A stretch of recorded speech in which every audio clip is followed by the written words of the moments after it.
baca sebelumnya Alhamdulillahi Rabbil Alamin. Lalu pada bulan lalu kita membacakan mengurai penjelasan Imam Sanusi tentang makna Alhamdulillah, makna Rabb, makna Al-Alamin, bahwa alam itu ada dalam diri kita sangat banyak dan jumlah alam secara global 18.000. Di dalam diri kita semuanya itu ada miniaturnya. Maka tubuh ini, jiwa ini, badan ini disebut alam kecil, sedangkan alam semesta ini disebut dengan manusia besar. Jangan dikira, kata Imam Najmuddin Kubra, juga Imam Ghazali di Mishkatul Anwar, kalau disebut langit secara fisik betul yang di atas kita, tapi langit secara rohani adalah dimensi alam rasa atau keyakinan yang lebih tinggi dari alam panca indera. Maka itu disebut langit. Jadi bukan langit yang ono, yang tempat bintang-bintang itu. Jadi kata Imam Ghazali, Imam Ahlus Sunnah, segala sesuatu yang di atas satu hal, baik itu empirik, fisik ataupun akal, akliyah. Jadi akal ini punya pemahaman bertingkat-tingkat, itu juga disebut langit-langit. Ya. Dan itu bukan ajaran kebatinan, itu ajaran Imam Ahlus Sunnah Hujjatul Islam Abu Hamid Al-Ghazali. Ini juga yang dijelaskan oleh Imam As-Sunusi. Sekarang kita masuk ke khutbatul kitab atau muqaddimatul kitab, matan teks kalimatnya. Qala bisanadin muttasilih wassalatu wassalamu ala sayyidina wa maulana Muhammadin. Wassalatu, kalimat salat dalam bahasa Arab berarti salat secara bahasa doa curahan rahmat. Kalau dalam bahasa Indonesia, salat itu sesuatu yang dimulai dari takbir diakhiri dengan salam. Ternyata bahasa Indonesia terlalu sempit. Salatu dalam bahasa Arab, salat itu artinya doa rahmat, yang bisa berarti gerakan salat yang dimulai dari bismillah, takbir diakhiri dengan salam, ataupun yang kedua mengirimkan salam cinta rahmat kepada baginda sallallahu alaihi wasallam, itu juga disebut salat. Oleh karenanya ketika ada satu hadis di dalam hadis Imam Nasai, hubbiba ilayya min dunyakum an-nisa waqti wa ju'ilat qurratu aini fi shalah. Allah buat aku, kata Nabi, mencintai dua bagian dari dunia kalian. Bukan keinginan Nabi, tapi Allah yang beri keinginan itu.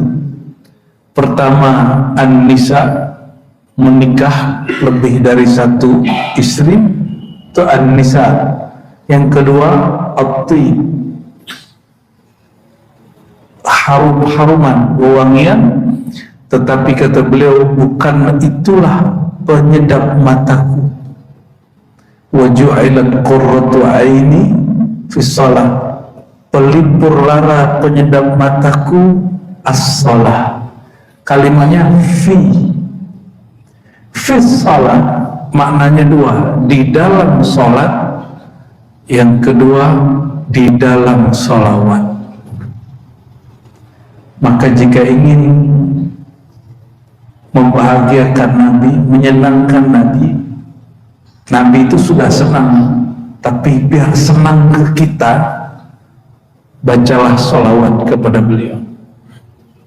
Itu maknanya, ya. Kalau Nabi dengan istrinya ribut juga, Pak, konflik juga, maka pelipur lara Nabi bukan beliau banyak istri, tapi as-salah. Maka Sayyidina Ubay bin Ka'ab bertanya, ya wahai baginda, porsi sholawatku kepada engkau kira-kira berapa persen? 1/3, setengah, atau 2/3? Kata Nabi, 1/3 udah banyak, tapi kalau lebih baik. Setengah juga banyak, tapi kalau lebih baik. 2/3 juga bagus, tapi sempurnakan menjadi utuh. Maka Sayyidina Ubay mengatakan, idzan aj'al salati kullaha laka ya Rasulullah. Kalau begitu aku jadikan semua salawatku hanya untuk engkau. Maksudnya apa? Kalau salawat jangan sisipkan hajat duniawi, bahkan ukhrawi jangan masuk. Ketemu mobil bagus, sholawatin, nah itu namanya menyisipkan dunia dalam sholawat. Walaupun oleh orang ahli dunia dibolehkan, ahli wirid katanya, kata kiai boleh. Secara ilmu hakikat itu su'ul adab. Secara ilmu akidah itu akidahnya belum pas-pas aman itu, ya. Jadi kalau mau sholawat aja. Lebih besar sholawat atau mobil yang kita mau itu? Sholawat. Justru kalau antum udah sholawat, mobilnya gak dapat juga. Jangan-jangan sholawatnya gak bener itu. Kalau bener sholawatnya, tembus semua itu. Ya, kita udah jumpa, ada di Bogor sini, dia apa aja yang dia mau udah selawatin. Jadi bangunan besar, tapi saya dapat teguran di hati, kamu bawa dia naik. Jangan biarkan dia terus-terusan minta dunia dengan sholawat. Maka saya bilang, Pak Haji, yang lebih sempurna kalau sholawat mutlak saja karena cinta kepada Nabi Muhammad sallallahu alaihi wasallam. Wassalatu, kata salat juga satu akar kata dengan silaturrahim, silaturrahim.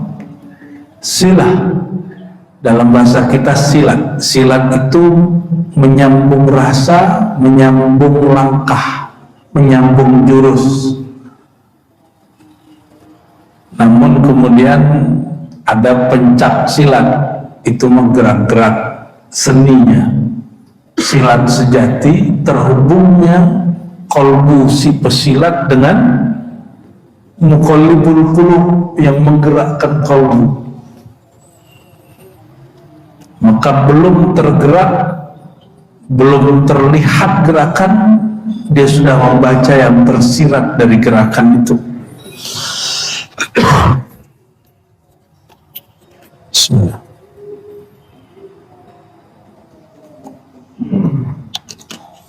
Apa kata beliau? La syakka, tidak ada syak, tidak ada keraguan, anna a'lal kamalat al-hadisah kulliha wa adwamaha kamalul fawz biridha maulana jalla wa ala wassalamah min ghadbihi. Kesempurnaan yang paling tinggi, paling abadi adalah kamalul fawz, kesempurnaan karena mendapatkan ridha Allah Ta'ala dan selamat dari murkanya. Ini kata beliau nih. Dan qad ja'ala Allah Ta'ala bifadlihi nabiyyana wa sayyidana wa maulana Muhammadan sallallahu alaihi wasallam baban aziman maftuhan lidzalika fid dunya wal akhirah la yuqaribuhu babun. Dan supaya Allah tidak marah kepada kita, pintunya hanya satu. Allah jadikan satu-satunya pintu Allah tidak marah kepada kita adalah pintu kekasihnya Sayyidina Muhammad SAW. Maka gelar Nabi apa? Habibullah. Orang kalau masuk kepada bab ini, dia tidak dimurkai Allah SWT. Bapak ibu ini boleh marah kepada kekasih, tapi marahnya pun marah sayang. Betul nggak? Anak kita sayang, kita kalau marah bukan karena kita mau menghancurkan dia, tapi karena kita sayang. Sama istri marah bukan karena ingin membunuh dia, tapi karena kita ingin memanjangkan hayat dia. Itu bedanya. Marahnya pun marah cinta. Ini gimana? Ini marah kalau ini gimana? Main pukul. Oh, itu berarti monster itu dalam itu ya. Bukan marah cinta itu. La yuqaribuhu babunnya, tidak ada yang menyamainya sama sekali. Wala yastaghni 'an at-ta'alluq bi adyalihi wal iwa ila 'atabati haramihi wa babihi ahdun min al-a'da' wal ahbab. Tidak ada yang bisa menyamai, tidak ada yang sanggup duduk di makom itu kecuali Sayyidina Muhammad sallallahu alaihi wasallam. Kaifa min ajli khalaqallahu ta'ala al-kamal dunyawi wal ukhrawi wal ulwi was sufliyah. Kenapa semua kesempurnaan di dunia dan di akhirat Allah ciptakan karena Nabi Muhammad SAW. Dalilnya mana? Itu dalilnya ada dalam hadis Imam Al-Hakim, dan Imam Al-Hakim mengatakan sahihul isnad. Apa kata Allah kepada Nabi Adam?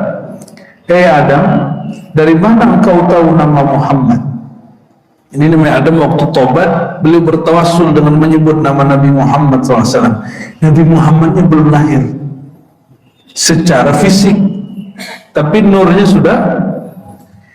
Berarti beliau anggap sajalah mati. Anggap saja nih, soal adab bagi kita.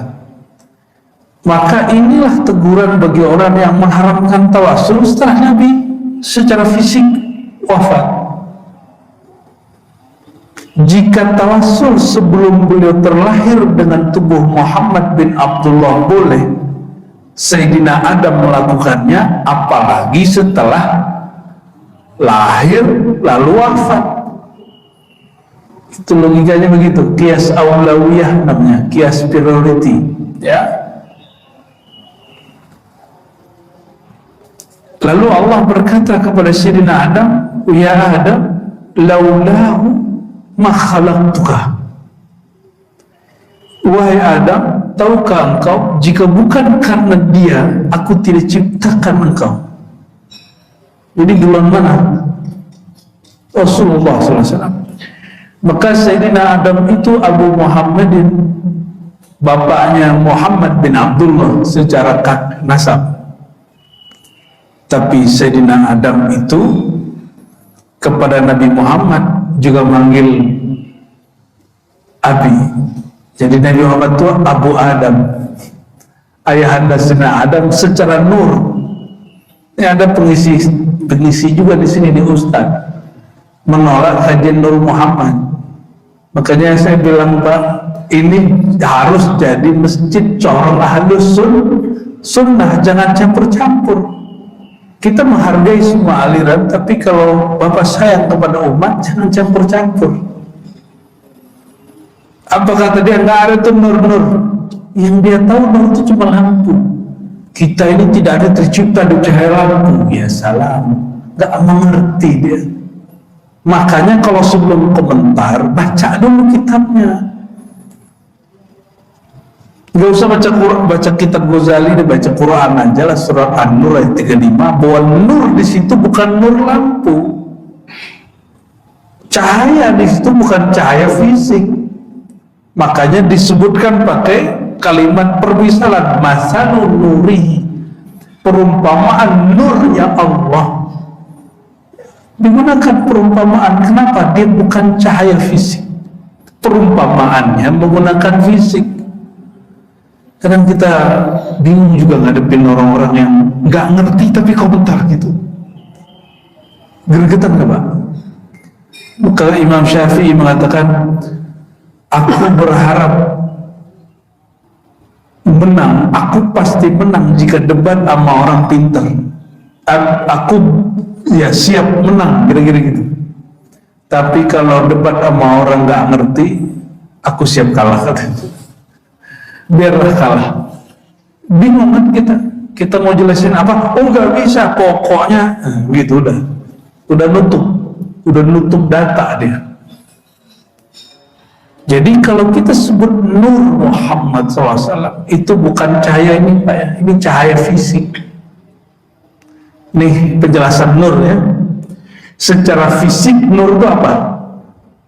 Yang memancarkan sesuatu yang terang sehingga mata dapat memandang.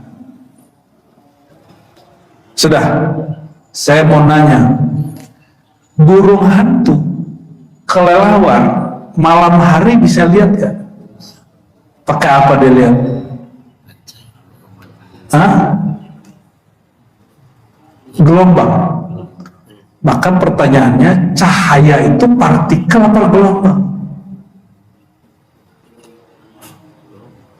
Gelombang. Kalau sekarang apa nih cahaya? Seakan-akan dia partikel, ya kan? Ini kalau dalam ilmu eksak nih. Paham maksudnya? Bahwa secara empirik ini cahaya membantu mata kita. Maka Imam Ghazali kasih pertanyaan, sebenarnya yang memandang objek di depan itu mata ini atau dihantarkan oleh cahaya itu? Kenapa pertanyaan itu muncul? Karena kelelawar dan burung hantu dia bisa melihat walaupun gelap. Berarti mata ini, kata Ghazali, boleh jadi juga memancarkan cahaya dan bisa menangkap gelombang cahaya. Oh, pusing lagi tuh, kata Ghazali. Ini secara fisik. Lebih afdal mana? Orang bisa memandang atau tidak? Bisa lebih senang mana, waktu gelap atau waktu terang? Ini empirik, alam nyata secara panca indera. Jika naik ke yang lebih tinggi, akal itu juga punya pelita, punya cahaya, dan cahayanya bukan fisik. Apa pelita cahayanya? Akal itu dalil argumentasi, kaedah itu adalah cahaya akal, dan dia lebih mulia dari cahaya ini. Nyambung? Jadi cahaya yang dimaksud di dalam Al-Quran boleh jadi maksudnya cahaya dalil, gitu ya. Ada lagi yang lebih tinggi, apa? Iman di kolbu, itu juga disebut nur, cahaya juga. Maka cahaya di kolbu lebih utama daripada cahaya dalil yang ada di akal. Dalilnya kolbu adalah iman dan rasa. Itu cahaya lebih kuat daripada dalil ini. Itu cahaya juga. Nyambung ya?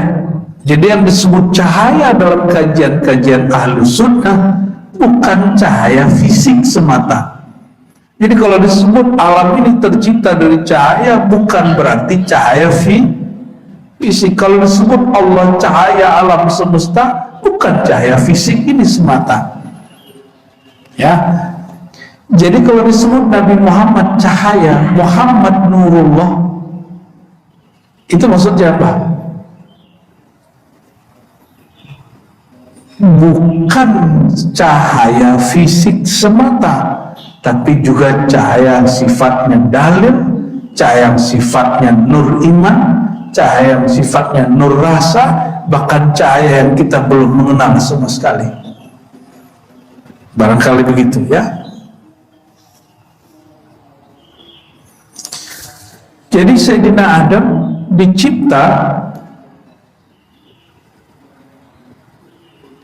lebih dahulu atau Nabi Muhammad SAW? Nabi, apa kata Allah? Hai Adam, tiadalah aku cipta engkau kecuali karena Nabi Muhammad Sallallahu Alaihi Wasallam. Hadis Imam Al-Hakim, hadisnya disahihkan oleh beliau, tapi dibenci ini hadis oleh orang-orang yang tidak suka dengan kajian Nur Muhammad. Ya,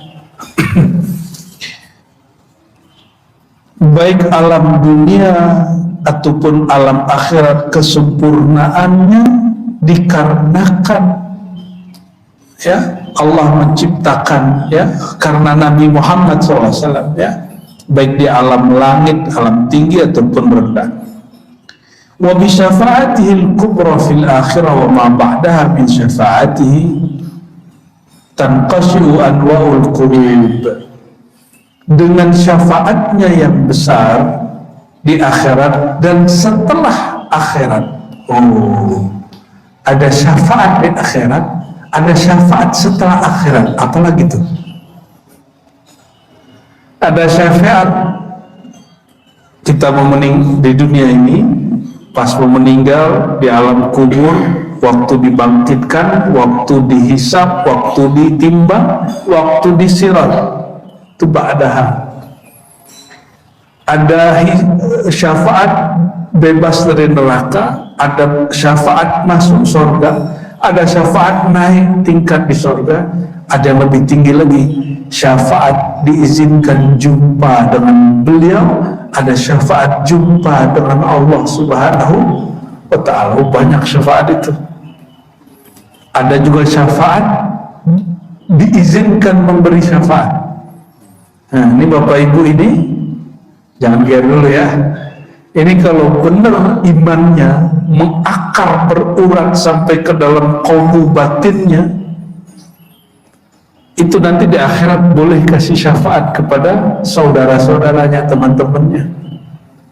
Dan itu sesuai dengan hadis Muslim, pemberi syafaat di akhirat itu para nabi, malaikat, dan orang soleh. 3. Siapa aja? Para nabi, malaikat, orang soleh. Semoga kita termasuk orang soleh. Amin ya rabbal alamin. Tidak orang tua, kawan, saudara dapat syafaat. Lalu disebutkan dalam hadis yang panjang bahwa ada seseorang datang berdoa kepada Allah, ya Allah, aku mencari temanku seperjuangan dulu di dunia, pergerakannya sama, mungkin dulu ke masjidnya sama, pengajiannya sama, dicari-cari di surga nggak jumpa. Maka Allah katakan, carilah di neraka. Dicari di neraka nggak jumpa juga. Kenapa? Di neraka semua muka orang udah diganti, karena tubuh ini tubuh miniatur Nur Muhammad Sallallahu Alaihi Wasallam. Maka dihancurkan muka ini, maka diizinkan Allah dia mengakses kolbu. Apa kata Allah? Keluarkan siapa saja yang di kolbunya ada nur iman, walaupun sebiji zarah. Dikasih pandangan batin dia. Maka siapapun nanti yang dia temuin di neraka ada nur iman di kolbunya walaupun sebiji zarah, ditarik. Nanti setelah dimandikan di haud baru kelihatan temannya siapa. Ya, semoga kita salah satu orang yang memberi syafaat itu. Amin ya rabbal alamin ya. Gimana caranya? Banyak-banyak bersalawat kepada sumber syafaat. Syafaat itu bahasa Arab artinya pertolongan yang dilipat gandakan. Dari kata syafaat ya.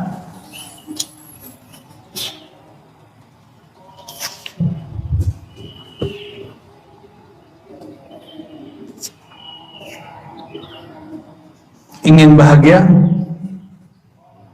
Kenali orang paling bahagia di alam semesta. Siapa yang paling bahagia? Sayyidina Muhammad SAW. Ikuti cara hidup orang paling bahagia. Nabi Muhammad itu miskin atau kaya? Miskin atau kaya? Miskin atau kaya? Oke, yang ketiga kali kaya ya. Beliau ini pemimpin negara, direktur Baitul Amwal, Baitul Mal, direktur BI lah kira-kira. Apalagi panglima perang bintang 5 lah. Gimana cara gaji Rasulullah itu? Ya, gimana gaji Rasulullah itu, Pak? Presiden, gaji presiden ya, gaji ketua MPR ya, beliau sekaligus qadhi, pimpinan hakim yang ngirim-ngirim hakim kemana-mana. Gimana cara gajinya itu, Pak? Itu orang kaya para miskin. Cuma beliau berperilaku sederhana. Maka beliau mengatakan, Allahumma ahyini miskina, ya Allah jadikan aku orang yang bergaya hidup kayak orang miskin. Ya, jadi yang gaya-gayaan kayak orang kaya itu bukan orang kaya ya. Orang kaya itu cukup dia dan Allah yang tahu. Ya, tapi jangan sok-sokan, sok tawaduk juga. Allah juga suka melihat bapak ini pakai baju bagus. Allah suka kalau bapak ini pakai kendaraan bagus, rumah bagus. Jangan karena ingin disebut orang sederhana oleh orang sekitar lalu menghancurkan cita-cita diri ya. Untuk apalagi mencari perhatian makhluk kalau sudah mengenal Allah Subhanahu wa ta'ala. Bi barakati ba'thihi asy-syarif wa tulu'i tal'atihi al-bahiyyah as-sa'idah al-ard inkashafat zulumatul kufr wal jahalat allati amat wa intasharat. Berkat dibangkitkannya beliau, diutus beliau ke dunia, maka kegelapan kufur, kegelapan kejahilan, jadi kekufuran itu disebut gelap, lawan dari nur. Kejahilan itu disebut gelap, lawan dari nur, cahaya. Asbab beliau datang, orang-orang keluar dari kegelapan itu ya. Wa tamakkanat ghayat at-tamakkun fi jamil afaq wal qulub. Maka kebahagiaan ya, ketauhidan menyebar di alam semesta dalam qalbu. Wa tasyaa'at anwarul iman billahi ta'ala wa bi rusulihi wa kutubihi wa malaikatihi. Sekarang walaupun jumlah orang Islam itu enggak lebih banyak dari agama sebelah, tapi agama sebelah itu perpecahannya udah sama kayak satu agama, betul nggak? Dia satu tempat ibadah itu udah satu agama, udah beda sama tempat lain. Orang Islam itu satu aja, syahadatnya sama, walaupun dia Syiah, dia Ahlus Sunnah. Mohon maaf, yang mengkafirkan Syiah itu nggak mengerti ilmu akidah dan nggak baca kitab akidah. Kita boleh taruhan kita. Syiah itu nggak semuanya kafir. Yang kafir itu ghulatus Syiah, Syiah yang berlebihan, ghulat. Dan itu ada di kitab Imam Ghazali, Fadaih Batiniyah, ada di kitab Syahrastani, ya, ada di kitab I'tiqad Firaqil Muslimin karya Fakhrul Razi. Jadi yang kafir itu yang melanggar 3 bab: ketuhanan, kenabian, alam akhirat. Nah, kelompok yang mana yang melanggar itu? Syiah Sabaiyah contohnya, atau Kailaniyah, yang mereka mengajarkan bahwa Jibril salah kirim wahyu, Ali itu titisan Tuhan. Jadi udah masuk ke wilayah ketuhanan, ya, udah masuk ke wilayah ketuhanan. Oleh karenanya, jangankan kita Ahlussunnah, orang Syiah pun mengkafirkan mereka. Paham di situ? Jadi antum nggak perlu repot-repot mengkafirkan mereka, orang Syiah pun mengkafirkan mereka.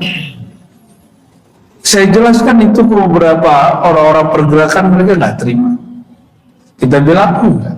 Yang di Iran sekarang itu namanya Syiah Ithna Asyariyah, Syiah Imam 12. Itu tidak kafir, hanya berbeda dengan Ahlussunnah. Orang Ahlussunnah nyebutnya menyimpang. Bagi mereka, kita yang menyimpang. Sampai kemudian, nah ini lucu, orang-orang yang dulu menentang saya itu memuji kelompok di Palestina yang bekerja sama di kelompok ini dan menganggap kelompok mereka anak rohani daripada gerakan Syiah itu. Saya nggak usah sebut lah, ya, yang sempat ramai sebelumnya. Itu sebabnya saya konsisten mengatakan saya tidak sepaham dengan aliran, walaupun dia gerakan pembebasan Palestina, tapi saya tidak sealiran dengan mereka. Kenapa? Karena mereka selalu mesra dengan kelompok Syiah, bahkan menyebut dirinya sebagai anak rohani Ali Khamenei, yang kemudian kelompok mereka itu, ya, bayangkan itu berjuang di Palestina, matinya di Iran. Syahid gitu, tahu itu, ya. Mohon maaf, kita konsisten, Ahlussunnah ya Ahlussunnah aja, terserah mereka teriak-teriak apa gitu ya. Tapi saya lihat mereka nggak konsisten, ya. Apa masalahnya saya nggak ngerti, karena mungkin ngaji akidahnya tidak bersama barangkali. Tapi kita tetap mendambakan kemerdekaan Palestina. Tapi saya tidak lewat pergerakan itu, dengan pergerakan yang sesuai dengan Ahlussunnah wal Jamaah. Nah, oleh karenanya jangan kaget, Pak. Waktu guru kami dulu masih hidup, Imam Besar Istiqlal yang lama, kami mendesaknya supaya cenderung membicarakan Palestina itu dalam konteks agama. Kata dia, enggak, konflik di sana bukan konflik agama semata, itu sudah disisipi dengan konflik politik. Beliau ngomong itu, sekarang terbukti, ya kan, sesama kelompok pembebasan itu mereka saling menghantam juga. Nah, kita doakan saja, dalam hati lubuk kita paling dalam semua cinta Al-Quds, betul? Ya, semoga nanti muncul pergerakan yang murni Ahlussunnah yang bergerak untuk ke sana. Amin ya rabbal alamin, ya. Adapun secara kemanusiaan, bagi Pak, gak usah pandang dia Ahlussunnah atau tidak Ahlussunnah. Emang kalau membantu orang, tanya dulu kamu Ahlussunnah nggak? Atau orang jatuh di jalan tabrakan, ditanya kamu Muslim nggak? Gitu nggak? Nggak begitu. Langsung bantu aja, nggak usah tanya alirannya atau agamanya. Tapi kalau untuk pergerakan itu lain cerita. Sedetail itu loh kita menjelaskan, tapi namanya orang kalau emosi belum selesai dengerin sudah komentar duluan kan. Itulah hebat orang hari ini. Lanjut. Lalu beliau mengatakan, berkat Sayyidina Muhammad SAW, afadallahu rahmatahu alal khalq, Allah limpahkan rahmatnya kepada makhluk, wa akhraja lahum ala yadi mustafahum Sayyidina walana Muhammad SAW dakairal ma'arif ar-rabbaniyah. Maka untuk makhluk, untuk manusia, Allah kirimkan hadiah melalui Nabi Muhammad SAW, yaitu perbendaharaan ma'rifat Rabbani. Nah, ini istilah beliau nih, perbendaharaan ma'rifat Rabbani, wa nafaisal hikami wal ulumil laduniyah. Wah, ini ngeri, bahasanya mulai mengerikan ini. Dan rahasia-rahasia mutiara, hikmah dan ilmu laduni. Jadi Nabi Muhammad masuk ke alam semesta ini tidak hanya bawa hukum syariat yang zahir, tapi juga bawa ilmu laduni. Itu yang diwariskan, metode laduni itu bisa kita akses, Pak.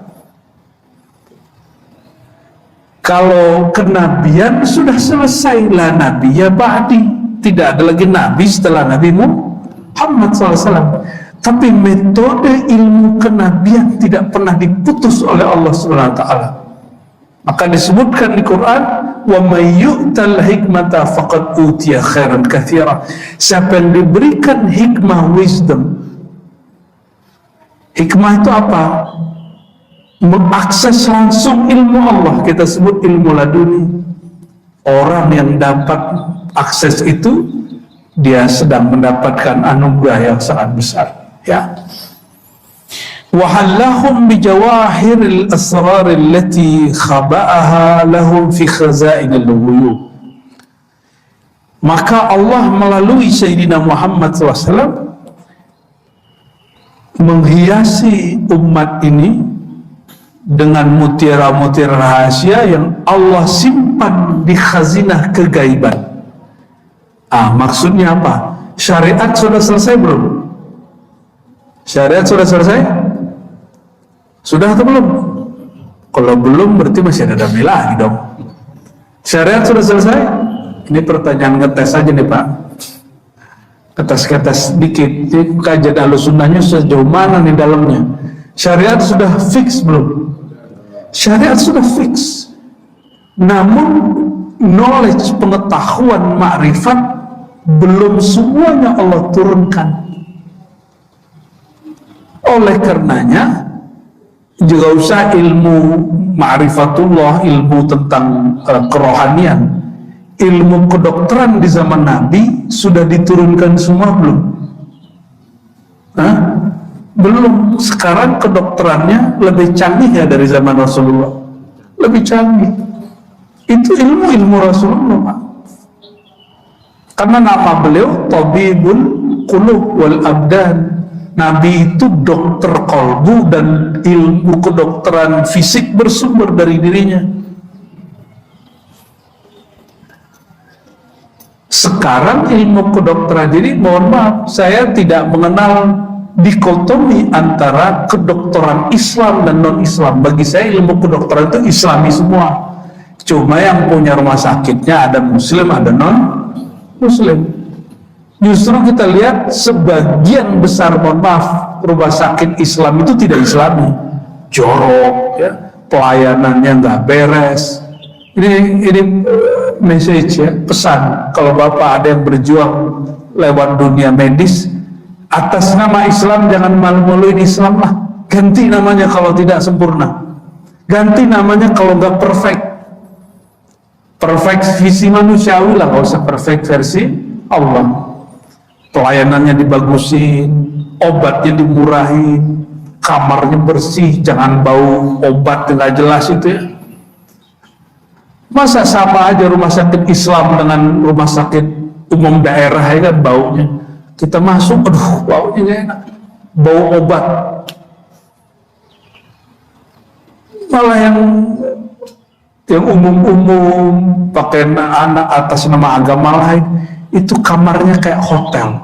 Maka kita bayar pun per malam kayak hotel, nggak apa-apa. Itu menurut kita lebih Islami daripada ya. Dan coba Bapak perhatikan, obat itu nggak ada sertifikat halalnya nggak ada. Kenapa? MUI sangat paham, majelis ulama kita sangat paham, kecuali ada oknum-oknum yang nggak paham di MUI, bahwa obat itu babnya darurat, tidak perlu difatwakan. Walaupun bahannya ada yang tidak halal, itu boleh dipakai. Jadi ketika saya melihat ada yang memperdebatkan vaksin ini bahannya tidak suci, ente ini sok pinter bener ini ya. Kalau bab pengobatan, ad-daruratu tubihul mazurat, darurat itu membuka celah yang tadinya haram menjadi halal. Ya, jangan sok-sok debat juga kita. Oh ini vaksin ini ditumbuhnya di tempat yang tercipta dari ini babi. Ya. Kalau teknologinya baru ada itu ya nggak apa-apa. Tapi kalau ente bisa datangkan solusi baru, buat yang baru. Kalau enggak itu masih halal. Tapi bab darurat. Ya. Narkoba itu aslinya untuk menghilangkan sakit itu kan kalau sesuai takaran dokter halal dia. Tapi kalau di luar itu jadi narkoba dia. Dadah kata orang orang seberang, jiran. Maka seharusnya kayak, mohon maaf, ganja itu untuk pemakaian tertentu kalau sesuai dengan kaidah kedokteran herbalis bisa, Pak. Kita dengar sekarang sudah ada beberapa kedokteran yang masuk ke spesialis herbal. Biar nggak kalah juga dengan penemuan-penemuan kedokteran barat itu. Tapi wallahu a'lam semua, bagi kami al-fakir, dunia kedokteran itu tidak ada urusannya dengan keyakinan agama. Ya, saya mau tanya nih Bapak nih. Bapak orang Islam ya? Betul?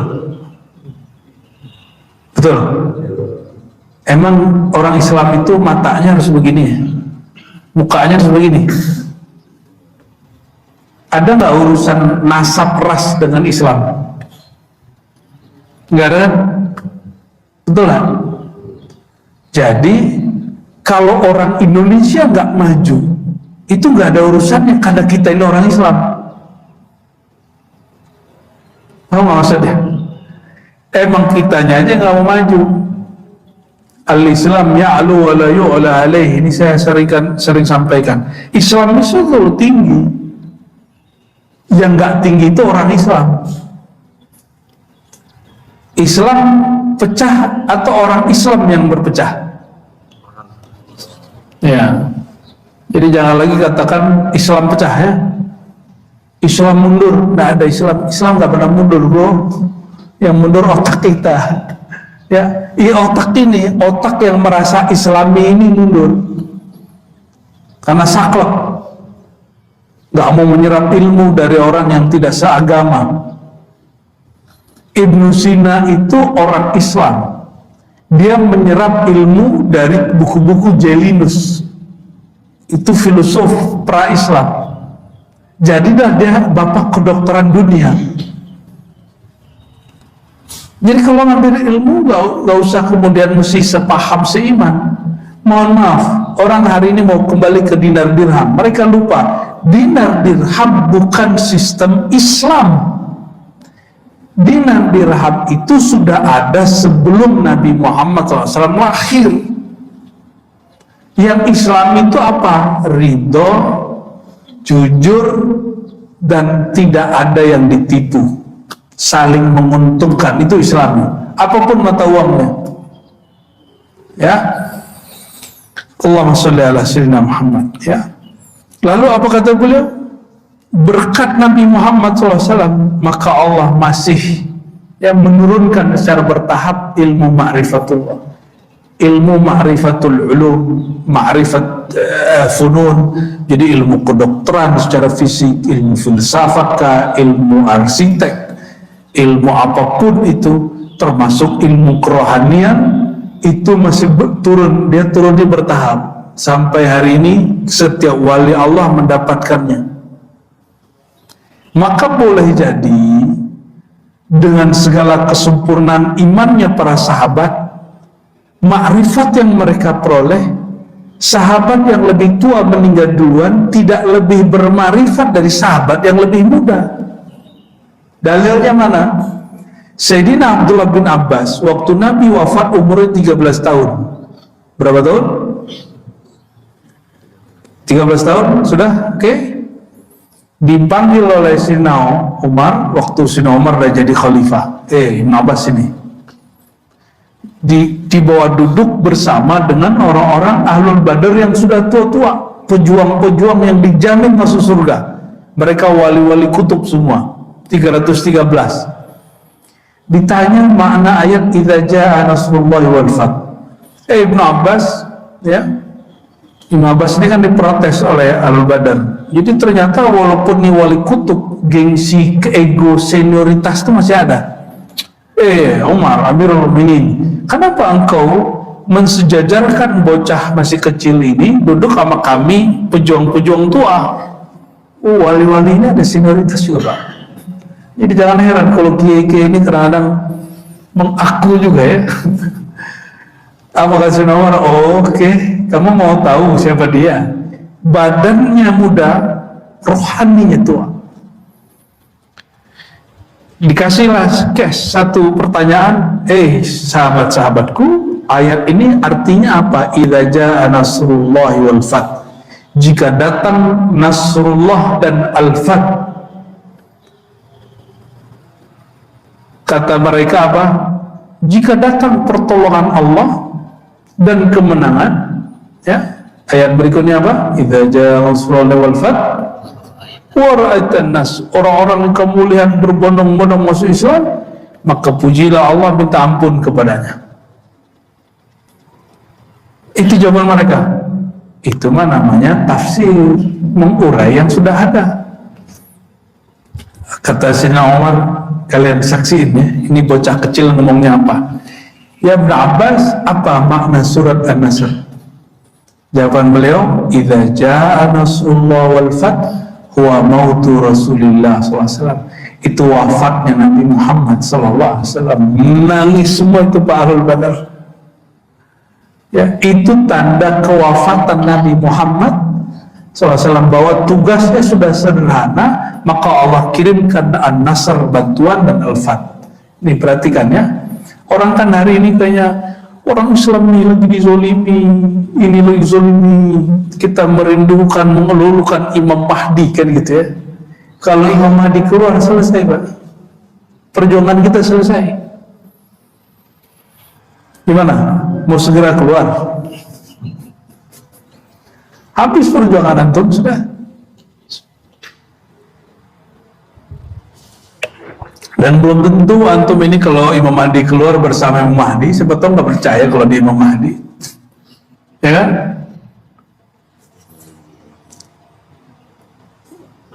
Ahlul kitab itu mendambakan ada nabi terakhir muncul. Pas muncul mereka awal kafir. Orang yang pertama kufur mereka, bayangin coba.